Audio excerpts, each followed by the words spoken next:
Bonjour. Alors oui, effectivement, ce que je vais vous proposer, c'est une lecture qui va un petit peu défocaliser le regard qu'on a aujourd'hui sur l'habitat participatif,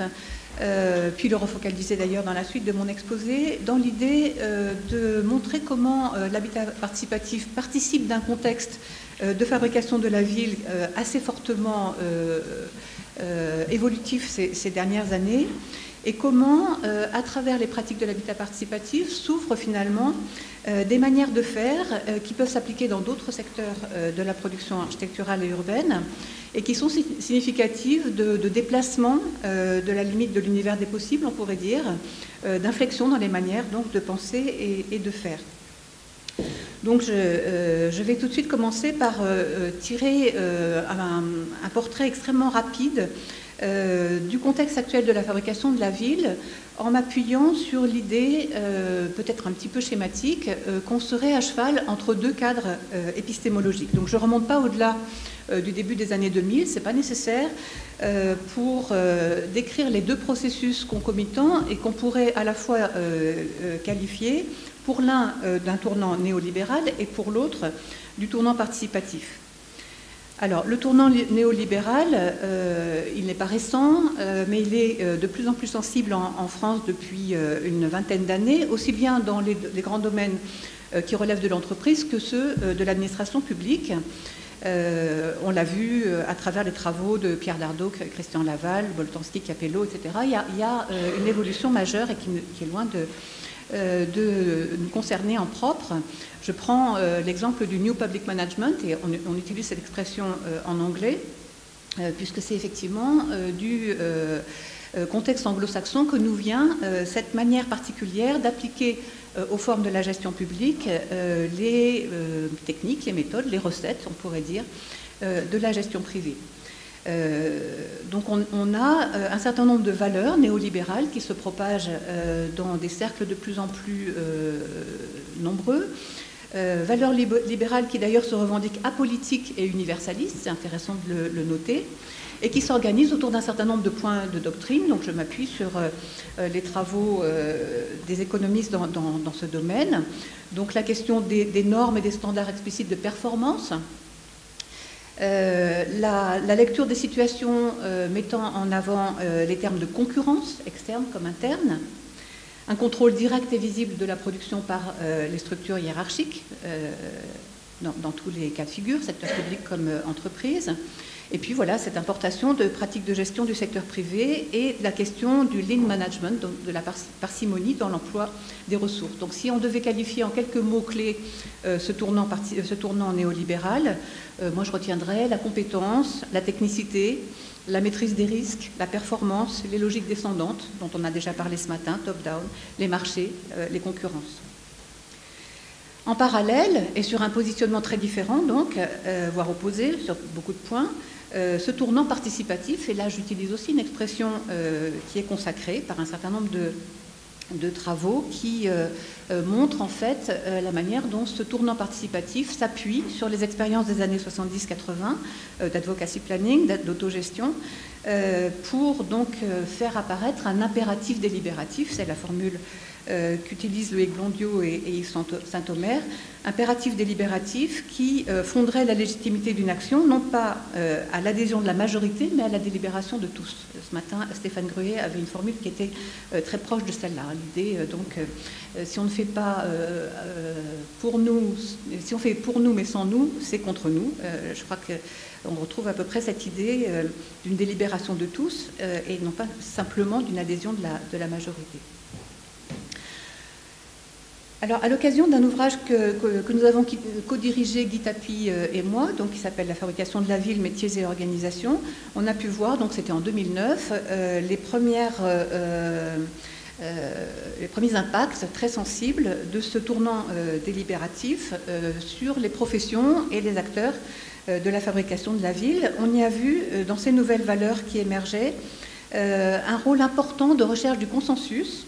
dans un contexte urbanistique qui était marqué à cette époque-là par des recours individuels et collectifs très fréquents, une action contestataire des associations du cadre de vie à l'encontre des grands projets. On pense aux ZAC, dont un grand nombre était bloqué pendant ces périodes-là, ou aux grands projets d'infrastructures. Donc il s'agissait, par tous les moyens, je dirais, de retrouver un sens partagé à l'intervention sur les espaces urbains. Alors un certain nombre de transferts de modèles, notamment en provenance de l'Allemagne, de la Suisse, des pays du nord de l'Europe, ont aidé les acteurs français à se forger des références et des compétences nouvelles, mais celles-ci sont restées, pour beaucoup, incertaines, versatiles.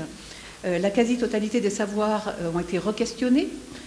sans pour autant que les nouveaux corpus de connaissances soient stabilisés.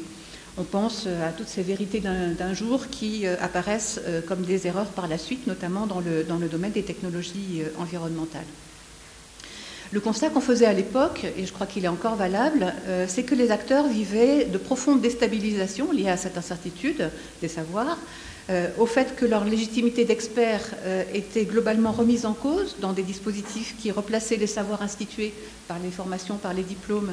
par l'expérience professionnelle face et parfois au niveau de savoirs dits profanes. Et je vous renverrai volontiers au cahier Rameau numéro 6 dans lequel on a justement questionné cette question de l'implication des habitants du point de vue des acteurs professionnels et des institutions de l'architecture et de l'urbanisme, donc dans cette expérience qui commençait à se mettre en place, des dispositifs participatifs donc, vécus par les professionnels. Alors, avec ce tournant participatif, on est en présence d'un appel à compétences. Je reprends cette formule à Viviane Claude, qui a travaillé sur les métiers de l'urbanisme beaucoup autour de cette notion. Donc, la nécessité de se forger des compétences nouvelles pour répondre à un contexte qui est lui-même en train d'évoluer. Et dans cet appel à compétences, un certain nombre d'auteurs s'accordent à dire qu'on est en train de se détacher d'une culture professionnelle de la solution, où l'énoncé des problèmes se faisait selon une forme qui impliquait déjà la solution technique que l'on allait pouvoir mettre en face, pour passer à une culture du débat. Donc on passerait de la culture de la solution à la culture du débat et de la délibération, dans lequel le problème serait moins celui qui est à résoudre, mais celui qui est à débattre et à mettre en question. Donc voilà le deuxième pan du contexte que je vous annonçais sur la fabrication de la ville. Et là, je vous ai proposé aussi une deuxième liste de mots-clés qui pourraient être l'importance des contextes et des enjeux locaux, la mobilisation des ressources locales, la co-construction des problèmes et la délibération, les équilibres, les solidarités et probablement beaucoup d'autres. Donc même si ma contraposition est un petit peu simpliste, on a envie de voir une tension entre une idéologie néolibérale, économie, marché, dynamique top-down, et une idéologie participationniste, écologie, bien commun, dynamique bottom-up. Donc cette rencontre des deux logiques met les systèmes d'acteurs dans une obligation de se transformer et de s'adapter dans cette dualité qui est assez frontale en réalité. Donc j'ai trouvé trois transformations que j'avais envie de mettre en exergue aujourd'hui. La première, ce serait l'évolution de ces modalités de production urbaine par l'intégration. On voit un certain nombre de processus par lesquels la réponse à la complexité des opérations se traduit par une volonté d'intégration dans des logiques qu'on pourrait appeler un peu de type clé en main. Alors on y voit notamment l'évolution de notre système franco-français qui est basé sur une structure en réseau autour de petites équipes spécialisées qui coopèrent dans des formes ponctuelles, on va dire, dans des moments autour de contrats. Donc on évolue vers le modèle de la firme intégrée, je me rapporte aux travaux de Bernard Aumont, qui est dominant dans le monde anglo-saxon et qui donc combine dans des entreprises uniques la totalité ou une grande multiplicité de profils, de savoir-faire, de compétences. En France, on a ce rôle très particulier que jouent les entreprises ensemblières, les grandes entreprises urbaines sur lesquelles Dominique Lorrain a travaillé, qui agissent donc dans le domaine de la construction, de la promotion immobilière, de l'aménagement, de la gestion d'équipements, dans celui des services urbains, voire même dans celui de la santé et des loisirs, et qui se trouvent alternativement dans des positions qu'on décrivait traditionnellement comme celle de la maîtrise d'ouvrage, celle de l'exécution, celle de l'exploitation du bâtiment après sa livraison. On voit bien donc comment ces entités multipolaires participent à la diffusion à l'échelle mondiale de contrats globaux de type conception, construction ou partenariat public-privé, donc qui sont des illustrations très très nettes de ce recours à l'intégration pour aborder la complexité. Mais on voit aussi d'autres manières d'intégrer les éléments d'une opération pour répondre à cette complexité. Donc avec l'intégration des phases du projet, celle dont je viens de parler, programmation-conception, conception et réalisation, conception-réalisation-gestion, quand il s'agit des PPP. Et puis on évoquait ce matin les macro-lots. Les macro-lots peuvent être aussi définis comme des formes d'intégration programmatique, notamment par le processus de la division en volume. Donc voilà, un premier trait qui est cette forme en fait de l'évolution vers le clé en main pour maîtriser mieux le risque et éventuellement être aussi plus efficace en matière de gestion de la complexité. Une deuxième grande évolution, qui est en fait implicite mais que tout le monde a forcément constaté, c'est l'évolution d'une maîtrise d'ouvrage qui prend de plus en plus la figure du promoteur. Donc on constate tous la financiarisation de la production urbaine, qui fait en sorte que le modèle de la maîtrise d'ouvrage que véhiculait la loi MOP ne cesse de s'affaiblir, en même temps que diminue la part des marchés publics dans la production architecturale et urbaine, mais aussi que s'affaiblit le modèle canonique d'une maîtrise d'ouvrage éclairée qui donnait aux architectes une proximité avec les décideurs publics qui a été très forte dans les années 80 jusqu'à la fin des années 90 et puis dont on constate la régression progressive. Donc on voit, et dans cet après-midi on aura des exposés qui nous l'illustreront, des dynamiques tout à fait intéressantes au sein de la promotion immobilière, donc maintenant acteur principal de la production architecturale et urbaine, que ce soit de nouvelles stratégies de la part de promoteurs traditionnels ou que ce soit l'émergence de nouveaux promoteurs se positionnant sur de nouvelles pratiques, de nouveaux segments de production, de nouveaux segments de clientèle, etc. Le troisième point que je voulais souligner, c'est l'élargissement des systèmes d'acteurs, donc le recours de plus en plus fréquent à des dispositifs hybrides. Je pense à la formule des forums hybrides sur lesquels Michel Callon, Lascoum et Barthes ont travaillé, ont écrit. Donc où la maîtrise d'usage s'invite dans des scènes de délibération de plus en plus composites avec des parties prenantes très diversifiées et donc une hybridation qui se produit, on l'a vu dans les exemples aussi ce matin, entre des savoirs experts et des savoirs non experts, la montée en compétence de nouveaux acteurs,